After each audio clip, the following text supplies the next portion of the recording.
Hello everyone, welcome back at live simply with Sangeeta. बहुत बार हम सोचते हैं वीकेंड हमारे लिए थोड़े से रिलैक्सिंग होंगे, हम कहीं घूमने जाएंगे, हम थोड़ा एंजॉय करेंगे।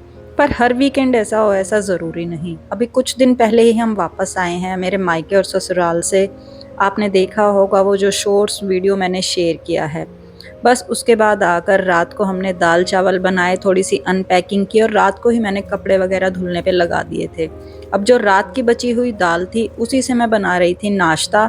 And in the mean time मुझे मैसेज आता है मेरी मेड का कि आज वो छुट्टी पर रहेगी।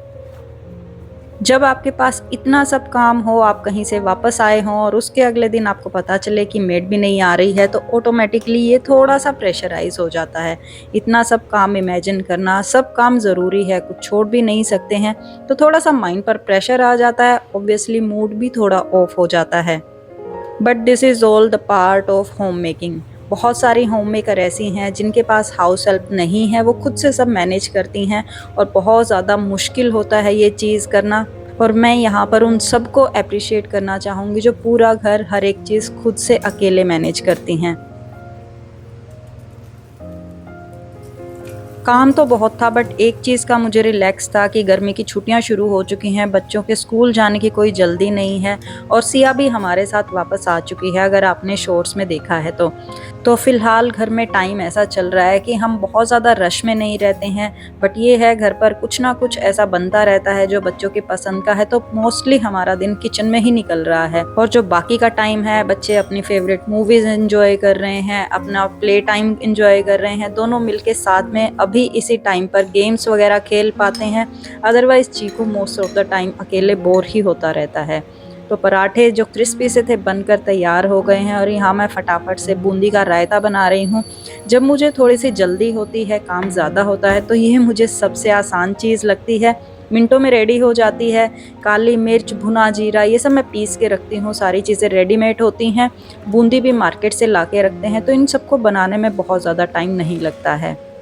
और आप मुझे बताइएगा कि आपका ऐसा कौन-सा फूड है जो आप क्विकली बनाते हैं, जब भी आपको जल्दी होती है, ज़्यादा मेहनत नहीं करनी पड़ती, आसानी से तैयार हो जाता है?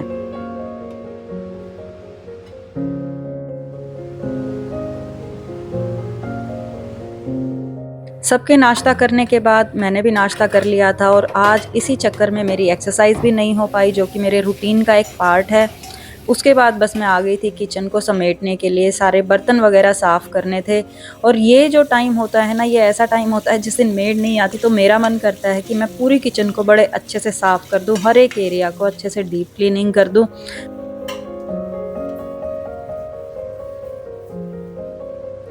यहाँ पर सिंक की, टैप्स की अच्छे से क्लीनिंग करने के बाद तो जितने भी सरफेस एरिया मुझे दिखाई देते हैं, मैं उनको क्लीन कर देती हूँ। एक बार अच्छे से वाइप लगा देती हूँ। सिंक को क्लीन करने के लिए मैं अलग से स्कॉच ब्राइट वगैरह रखती हूँ, इस तरह से क्लीनिंग सॉल्यूशन, ताकि जब भी मुझे ऐसी चीज़ों को क्लीन करना पड़े तो आसानी से मैं कर पाऊँ। बर्तन वगैरह साफ़ करने के बाद किचन साफ़ करने से पहले मैंने 10 से 15 मिनट का ब्रेक लिया था। एक फ़ोन कॉल किया था घर पर, थोड़ा-सा ब्रेक मिल जाता है क्योंकि मैं बहुत ज़्यादा कंटिन्यूटी में इस तरह से काम नहीं कर पाती हूँ। और गर्मी नॉर्थ इंडिया में इतनी ज़्यादा हो चुकी है, इतनी ज़्यादा लू और गर्म हवाएँ चलती हैं, विंडो ओपन करने का भी कोई फ़ायदा नहीं होता, बहुत ज़्यादा गर्म हवा आती है। तो जैसे-जैसे ब्रेक लेती हूँ, वैसे-वैसे थोड़ा-सा आराम करके फिर काम पे लग जाती हूँ। तो मैं कूलर चला के रखती हूँ इस फ्लोर पर, जिससे कि टेम्परेचर थोड़ा बहुत डाउन हो जाता है।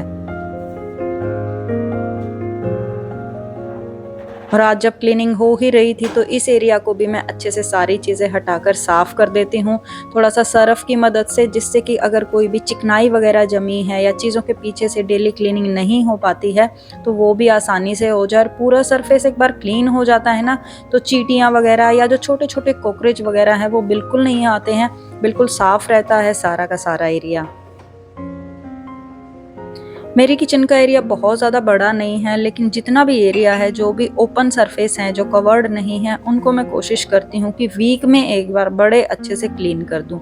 तो ये जो वुडन शेल्फ मैंने यहाँ पर लगाई हुई हैं, इनको भी मैं टाइम टू टाइम क्लीन कर देती हूँ। घर में आंधी चलती हैं, हवाएँ चलती हैं, तो धूल मिट्टी इतनी ज़्यादा आ जाती है, हफ्ते भर में ही इनकी हालत बहुत ख़राब हो जाती है। तो इसी तरह से जो पौधे वगैरह थे, वो भी पीछे से सूख गए थे। थोड़े ही दिन के लिए हम लोग गए थे, लेकिन प्लांट्स पर बहुत ज़्यादा असर आता है। जो छोटे छोटे प्लांट्स हैं वो ज़्यादा सफ़र करते हैं। यहाँ पर मैंने उनको वॉश करके रख दिया है और जितने भी सूखे हुए पत्ते थे वो सब हटा दिए। ये सारा काम मैं तकरीबन 9:30-10 बजे तक कर चुकी थी। साथ ही यहाँ पर मेरा दूध भी आ जाता है। आप में से बहुत से लोग मुझसे पूछते हैं कि मैं कौन-सा दूध यूज़ करती हूँ। तो हम जो दूध वाला दूध देकर जाता है, हमारी जान-पहचान का है, काफ़ी अच्छी क्वालिटी का दूध आता है। वही दूध हम यूज़ करते हैं, काफ़ी अच्छी क्वालिटी है, मलाई भी इस पर काफ़ी अच्छी बन जाती है, तो घी भी मेरा अच्छा निकल आता है। मतलब महीने में मैं 2 किलो के करीब घी निकाल लेती हूँ। दूध हम लेते हैं 3 केजी के अराउंड, जैसे अब सिया आई हुई है तो हमने 3.5 कर दिया है, तो 3.5 केजी सॉरी लीटर के अराउंड हम दूध लेते हैं। किचन क्लीन करने के बाद थोड़ा-सा ब्रेक लेकर 10 मिनट का बैठकर उसके बाद साफ़-सफ़ाई शुरू कर दी थी मैंने, झाड़ू वगैरह लगाई। वैसे इतनी ज़्यादा धूल-मिट्टी थी नहीं, बाहर की जो बालकनीज़ थी उनमें ज़्यादा धूल-मिट्टी थी, अंदर का एरिया मोस्टली क्लीन ही था क्योंकि हम अच्छे से दरवाज़े वगैरह बंद करके गए थे। उसके बाद बस मैंने मॉपिंग कर दी। इस मॉप की मदद से काफ़ी आसानी से सब हो जाता है। काफ़ी टाइम से ये मेरे पास है, थोड़ा-सा टूट भी गया है बट काम प्रॉपरली कर रहा है, तो मैं बहुत ज़्यादा इसको अभी चेंज करने की नहीं सोच रही हूँ क्योंकि ये मैंने जहाँ से मंगवाया था अब वो चीज़ वो प्रोडक्ट मिलना ही बंद हो गया उस क्वालिटी का। और जो नई बकेट आती हैं वो मुझे उतनी पसंद नहीं है, बहुत ज़्यादा हल्की हैं। आपने नोटिस किया होगा इसकी बकेट बहुत ज़्यादा थोड़े से साइज़ में बड़ी भी है और स्ट्रेंथ भी उसकी काफ़ी अच्छी है, काफ़ी स्टर्डी और स्ट्रॉन्ग है वो। बस नहा धोकर थोड़ी देर आराम करके फिर लंच वगैरह हमने प्रिपेयर जो किया था वो सब कर लिया था। अब बारी थी अलमीरा में जगह सेट करनी थी। अब सिया आ चुकी थी तो रूम में थोड़े बहुत चेंजेस उसके अकॉर्डिंग करने ज़रूरी थे। जब बच्चे बाहर रहने लग जाते हैं ना तो घर पे चीज़ें अपने आप अकॉर्डिंगली चेंज भी होती जाती हैं। अब इस साल उसका 1 ईयर पूरा हो गया है, उसका हॉस्टल भी चेंज होगा तो बहुत सारा सामान उसके साथ आया है क्योंकि रूम में वो सामान छोड़कर नहीं आ सकती थी। अब ये वाली अलमीरा उसको खाली चाहिए थी जिसको मैंने बेडशीट की अलमीरा बनाया हुआ है, तो मुझे ये भी खाली करना था, मतलब उसके लिए स्पेस क्रिएट करना था ताकि वो अपनी चीज़ें, अपने सब कपड़े आसानी से रख पाए।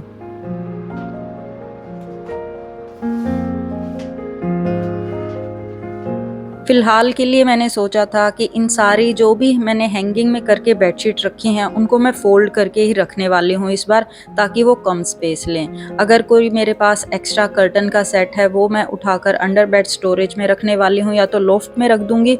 सामने की तरफ मैं सिर्फ वही बेडशीट रखूँगी जो मेरे को डेली में चेंज करनी होती हैं, यूज़ में आती हैं। और कोई भी ऐसी एक्स्ट्रा डेकोरेशन की आइटम थी, वो मैं कहीं अंदर उठा के रख दूँगी फॉर द टाइम बीइंग।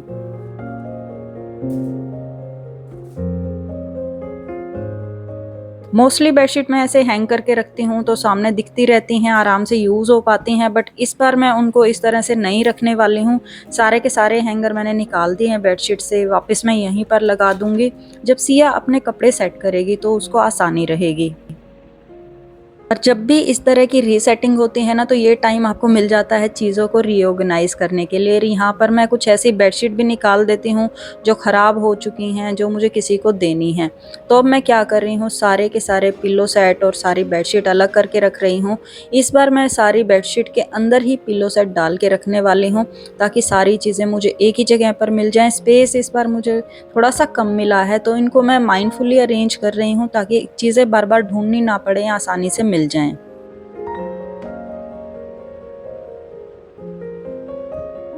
आप लोगों को मेरा बेडशीट कलेक्शन भी बहुत ज़्यादा पसंद आता है। काफ़ी लंबे टाइम से मैं कलेक्ट कर रही हूँ, जो भी बेडशीट मुझे पसंद आती है मैं ख़रीदती हूँ। उसका लिंक आप लोगों के साथ शेयर भी करती हूँ और एक वीडियो में मैंने सारी बेडशीट अपनी शो भी की थी। मैं होपफुली अगर मुझे मिलेगा तो उस वीडियो का लिंक डिस्क्रिप्शन बॉक्स में डाल दूँगी।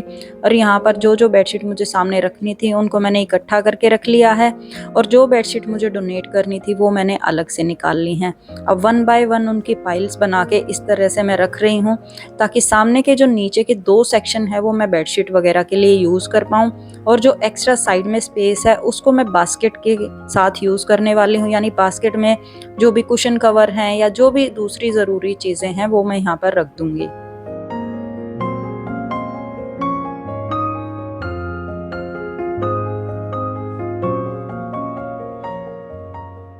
वैसे मैंने सोचा नहीं था कि इन 2 सेक्शन में सारी चीज़ें इस तरह से आ जाएँगी। सारी चीज़ें नहीं आ पाई हैं, बहुत ही कम चीज़ें बची हैं बट बड़े अच्छे तरीके से मैनेज हो गई हैं। सिंगल बेड की बेडशीट्स को मैंने बास्केट में डाल के रख दिया है। अब जो बाकी का स्पेस था वो सिया ने अपने कपड़े ऑर्गेनाइज़ करने के लिए रख दिया है और उसने बड़े तरीके से बड़ी जल्दी ऑर्गेनाइज़ कर भी लिए हैं। तो यही होम रीसेटिंग का व्लॉग था मेरे आज के वीडियो में। आई होप आपको पसंद आया होगा। अब मिलेंगे अगले हफ्ते। Till then take care, bye and have a nice day everyone.